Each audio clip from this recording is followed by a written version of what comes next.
वो करे तो रासलीला, हम करें तो करेक्टर ढीला। देखो फिर मेरी बात को जानो, उन्होंने अलायंस किया, हमने उनसे सीखा कि मिलजुल के आज की राजनीति में हम लोग कामयाब हो सकते हैं, भाजपा को रोक सकते हैं, इसलिए हमने उनसे अलायंस कर दूसरी बार हाथ बढ़ाया 22 में।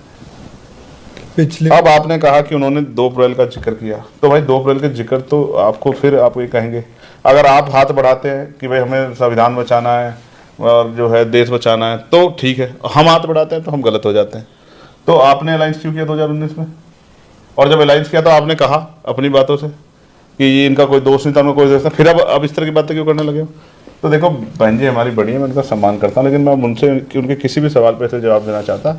मेरे आज भी याद है, मैं कहीं था, मैं वो गया था मथुरा, तो मथुरा में अंजुल ने मुझसे पूछा था, तो मैंने उस दिन उनसे कहा था कि अब मैंने जो है हाथ जोड़ लिया कि अब मैं ना उनके यहाँ जाने की बात करूंगा, ना उनके यहाँ फोन करूंगा। अभी आप मिलने क्योंकि की आज़ाद समाज पार्टी अपने बलबूते अपने आंदोलन, इस महापुरुषों के आंदोलन को आगे बढ़ाने का काम कर रही है, और जब आज़ाद समाज पार्टी लोग संघर्ष कर रहे हैं तो उन्हीं को समाज का आशीर्वाद मिलेगा, ऐसा मेरा विश्वास। आजाद उनसे मिल गए जिन्होंने बाबा साहब के विरुद्ध बोला था, चंद्रशेखर आजाद बीजेपी मंत्री अब मैंने तो उनके यहाँ भी फोन किया वहाँ था, चले गए, उनके यहाँ भी फोन किया था मैंने मिलने के लिए, तो मैंने तो इसलिए हाथ जोड़ लिए। मैंने फिर क्या कहा, देखो जो कोई काम करेगा उसी को सवाल पूछेगा, जो काम नहीं करेगा उससे क्या सवाल पूछेगा?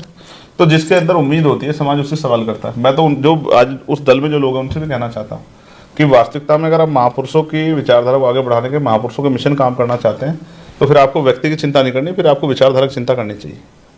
और विचारधारा वो आज़ाद समाज पार्टी बहुत तेजी से महापुरुषों की विचारधारा पर आगे बढ़ रही है, तो उनको विचार के साथ खड़े होकर आज़ाद समाज पार्टी का साथ देना चाहिए। और जैसा मौका उन्होंने पिछले आंदोलन का, एक मौका हमें भी देकर देखना चाहिए, फिर आप बता, फिर आपको खुद ही बता देगा कौन सही है कौन गलत है।